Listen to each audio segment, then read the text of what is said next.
Bismillahirrahmanirrahim. Assalamualaikum warahmatullahi wabarakatuh. Ketemu lagi dengan saya Desni Fitriani Supendi dengan NIM 11820600024. Di praktikum kali ini saya akan melakukan percobaan ataupun praktikum tentang uji syak fotosintesis pada daun pepaya. Adapun video ini dibuat ataupun percobaan ini dilakukan untuk memenuhi salah satu tugas mata kuliah Fisiologi Tumbuhan yang diampu oleh Ibu Dr. Tri Wahyu Agustina MPD dan Ibu Hajah Asrianti Masud MPD. Nah, adapun untuk landasan teori pada praktikum kali ini, yaitu praktikum uji syak fotosintesis adalah fotosintesis merupakan suatu proses pembentukan molekul-molekul yang kompleks dan berenergi tinggi dari komponen-komponen yang sederhana oleh tumbuhan hijau dan organisme autotrofik lainnya dengan keberadaan energi cahaya. Nah, adapun untuk faktor-faktor yang mempengaruhi fotosintesis yaitu diantaranya hereditas dan lingkungan. Nah, faktor-faktor lingkungan ini apa saja sih? Seperti yang pertama, intensitas cahaya matahari, kemudian temperatur, kemudian yang ketiga yaitu kandungan air ataupun mineral yang ada di dalam tanah, dan yang keempat yaitu kandungan karbon dioksida di udara. Nah, untuk yang selanjutnya yaitu variabel-variabel yang terdapat pada praktikum ataupun percobaan uji syak fotosintesis ini. Yaitu yang pertama variabel kontrol. Adapun variabel kontrol pada praktikum kali ini yaitu daun. Nah, pada praktikum kali ini saya menggunakan daun pepaya. Jadi variabel kontrolnya yaitu daun pepaya. Kemudian yang kedua yaitu variabel bebas. Nah, untuk variabel bebasnya yaitu kertas yang menutupi pada daun tersebut, yaitu kertas aluminium foil dan kertas mika yang warna merah, kuning, hijau, dan biru. Dan yang terakhir yaitu variabel terikat. Dan adapun untuk variabel terikatnya yaitu perubahan warna pada daun. Nah, adapun untuk hipotesis pada praktikum kali ini yaitu praktikum tentang uji syak fotosintesis adalah sebagai berikut. Daun akan berfotosintesis apabila menerima cahaya matahari, karena klorofil hanya akan berfungsi apabila menerima cahaya matahari. Kemudian yang kedua yaitu semakin tinggi intensitas cahaya matahari, maka akan semakin meningkatlah laju fotosintesis. Kemudian yang ketiga yaitu cahaya matahari akan membantu proses fotosintesis. Nah, proses fotosintesis ini yaitu akan menghasilkan suatu karbohidrat ataupun amilum. Teman semuanya, setelah kita mengetahui tentang landasan teori, kemudian tujuan praktikum, sampai variabel dan hipotesisnya, maka yang selanjutnya yaitu tentang alat dan bahan yang perlu kita persiapkan untuk praktikum uji syak kali ini. Yang pertama, apa sih bahan-bahannya yang perlu kita siapkan? Yang pertama yaitu tumbuhan hijau. Di sini saya menggunakan daun pepaya. Nah, untuk bahan yang selanjutnya yaitu kita siapkan kertas aluminium foil secukupnya. Kemudian sediakan juga kertas mika 4 warna, yaitu diantaranya warna hijau, kemudian kertas mika warna biru, kemudian yang selanjutnya warna kuning, dan yang terakhir yaitu kertas mika warna merah. Secukupnya ya. Nah, untuk yang selanjutnya yaitu alkohol 70%, kemudian yang selanjutnya juga yaitu betadin, dan yang terakhir yaitu air secukupnya. Adapun alat-alat yang perlu kita persiapkan yang pertama yaitu 1 buah garpu, kemudian yang selanjutnya 5 buah mangkok, kemudian yang selanjutnya ada pisau dapur ya, kemudian yang selanjutnya ada piring ini berjumlah 5 buah. Kemudian yang selanjutnya yaitu panci. Panci ini bebas ya ukurannya sesuai dengan ukuran daun yang digunakan. Dan yang terakhir yaitu kompor. Untuk langkah yang pertama, sehari sebelum praktikum, daun pepaya ditutup sebagian dengan aluminium foil dan kertas mika warna merah, kuning, hijau, dan biru. Daun tidak boleh dipetik dahulu ya. Usahakan cari daun yang langsung terkena cahaya matahari dan ukuran daunnya agak lebar ya. Lakukan pembungkusan dari mulai kertas mika dan kemudian sampai ke kertas aluminium foil dengan hati-hati ya, dan jangan lupa harus rapat. Dan inilah penampakan setelah dibungkus setiap daun menggunakan aluminium foil dan kemudian kertas mika dari mulai warna kuning, merah, hijau, dan biru. Nah, untuk langkah yang kedua, pada hari pelaksanaan praktikum, petik daun-daun pepaya tersebut dengan hati-hati ya, mulai dari yang ada aluminium foilnya, kemudian kertas mika yang warna merah, kuning, hijau, dan biru. Setelah semuanya selesai dipetik, kita langsung saja untuk membuka bungkus-bungkus tersebut dengan hati-hati ya. Kemudian nanti dibereskan terlebih dahulu dari mulai kertas mika dan aluminium foil pada saat pembukaan bungkusan. Jangan lupa setelah kita membuka bungkusnya, tandai ya mana daun-daun yang telah kita tempeli dengan kertas mika dan aluminium foil agar nanti tidak tertukar. Untuk langkah yang ketiga, kita siapkan panci dan kemudian kita rebus air sampai mendidih.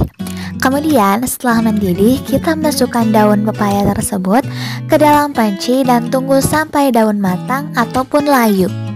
Tujuannya agar apa? Tujuannya supaya sel daun mati. Dan jangan lupa ketika kita memasukkan daun-daun tersebut ke dalam panci untuk direbus, kita harus tetap memerhatikan daun-daun tersebut agar tidak tertukar dengan mana yang dengan aluminium foil dan mana kertas mika yang dengan warna merah, kuning, hijau, ataupun biru. Untuk langkah yang keempat, setelah daun-daun matang ataupun layu, kita angkat daun-daun tersebut. Kemudian setelah kita angkat dan tiriskan, kita pindahkan daun-daun tersebut ke mangkok yang telah kita sediakan untuk direndam dengan menggunakan alkohol 70% selama 30 sampai 45 menit. Nah, tujuan direndamnya daun tersebut di dalam alkohol yaitu untuk melarutkan klorofil dalam daun. Nah, kenapa sih hanya direndam? Ada juga cara, yaitu dengan cara direbus dengan air secara tidak langsung di air mendidih ya. Tapi bisa juga hanya direndam dengan alkohol selama 30 sampai 45 menit. Dan jangan lupa ya, tetap perhatikan agar jangan tertukar antara daun yang satu dan daun yang lainnya. Inilah penampakan daun yang saat direndam menggunakan alkohol.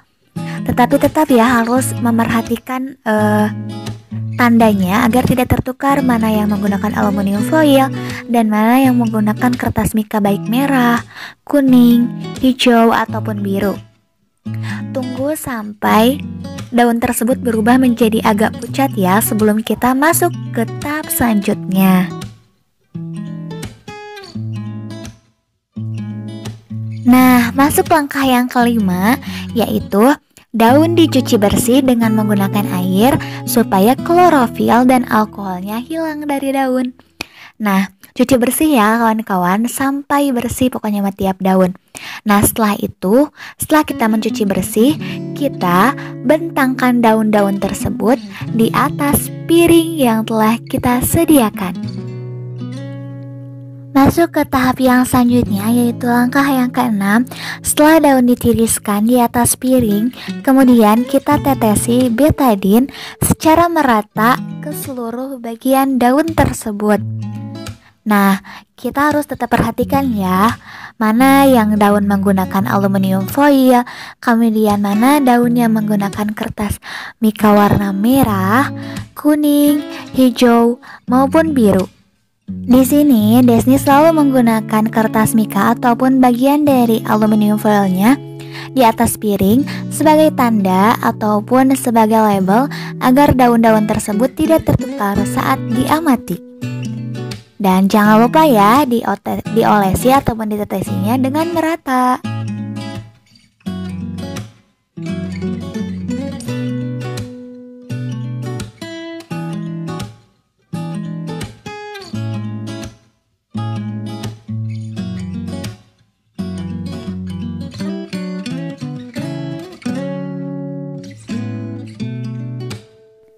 Dan adapun penampakan daun pepaya setelah dideteksi iodin ataupun betadin sebagai berikut. Terdapat beberapa perubahan ataupun perubahan warna yang terjadi ya dari mulai kertas aluminium foil dan kertas mika. Nah, untuk hasil dan pembahasan dapat kita lihat dari tabel berikut ini. Adapun hasil praktikum uji sak fotosintesis ini dapat kita lihat dari tabel berikut ini. Yang pertama yaitu aluminium foil. Nah, pada aluminium foil, bagian daun yang ditutup itu tidak terjadi perubahan warna, dan pada daun yang tidak ditutup terjadi perubahan warna. Itu artinya terdapat amilum pada daun yang tidak ditutup oleh aluminium foil, sedangkan pada daun yang ditutup tidak mengalami perubahan warna dan juga tidak terdapat amilum. Kenapa tidak terdapat amilum? Karena tidak mengalami fotosintesis karena cahaya matahari yang masuknya terhalangi oleh kertas aluminium foil. Adapun untuk mika warna merah dan mika warna biru dapat dilihat dari gambar yang tadi terjadi perubahan warna biru kehitaman dan lumayan banyak. Kenapa hal tersebut bisa terjadi? Karena gelombang cahaya warna merah dan biru merupakan gelombang cahaya yang efektif dalam proses fotosintesis. Berbeda halnya dengan mika warna kuning dan mika warna hijau, terjadi perubahan warna namun tidak terlalu signifikan karena ada yang mengatakan bahwasannya gelombang cahaya warna hijau itu sangat tidak efektif dalam proses fotosintesis. Maka dari itu, hasil dari percobaan ini hanya aluminium foil yang tidak terjadi perubahan warna saat ditutup. Untuk kesimpulan praktikum uji sak fotosintesis kali ini yaitu yang pertama, pada daun yang dibungkus dengan aluminium foil tidak memberikan reaksi positif pada iodin ataupun betadin yang kita tetesi. Kenapa hal ini terjadi? Karena daun tersebut tidak mengalami proses fotosintesis dan tidak menghasilkan amilum karena daun tersebut tertutupi oleh aluminium foil yang rapat dengan daun. Sedangkan untuk kesimpulan yang selanjutnya yaitu tentang panjang gelombang warna pada fotosintesis kali ini. Yang pertama, warna merah. Warna merah adalah 620 sampai 750 nanometer, sedangkan untuk warna biru 450 sampai 495 nanometer. Sedangkan untuk warna kuning 570 sampai 590 nanometer, dan yang terakhir untuk warna hijau yaitu 295 sampai 495 nanometer. Yang dapat kita simpulkan bahwa untuk gelombang warna merah dan biru sangat baik ataupun efektif digunakan dalam proses fotosintesis, sedangkan untuk warna hijau khususnya sangat tidak efektif ataupun tidak baik digunakan dalam proses fotosintesis. Kemudian untuk kesimpulan yang selanjutnya yaitu tentang fungsi alkohol dan kemudian iodin. Untuk alkohol sendiri untuk melarutkan klorofil, sedangkan iodin sebagai indikator amilum. Untuk kesimpulan yang selanjutnya, proses fotosintesis membutuhkan cahaya matahari. Kenapa? Karena terbukti bahwasanya pada praktikum sebelumnya pada saat aluminium foil dipasang tidak terjadi fotosintesis ataupun tidak adanya amilum karena daun tersebut terhalangi oleh kertas aluminium foil tersebut. Nah, pada keadaan tertentu juga bisa jadi daun tersebut berfotosintesis tanpa cahaya matahari, akan tetapi dengan cahaya buatan seperti lampu ataupun senter dan lain sebagainya. Sedangkan untuk kesimpulan yang terakhir yaitu proses fotosintesis tidak hanya memanfaatkan tumbuhan itu sendiri, tetapi bermanfaat juga bagi makhluk hidup lain. Karena proses fotosintesis ini menghasilkan glukosa sebagai bahan dasar pembentukan zat lainnya, sehingga dapat dimanfaatkan oleh hewan dan begitupun untuk manusia sebagai energi dan untuk mengurangi kadar karbon dioksida di udara. Terima kasih, sekian dari saya. Assalamualaikum warahmatullahi wabarakatuh.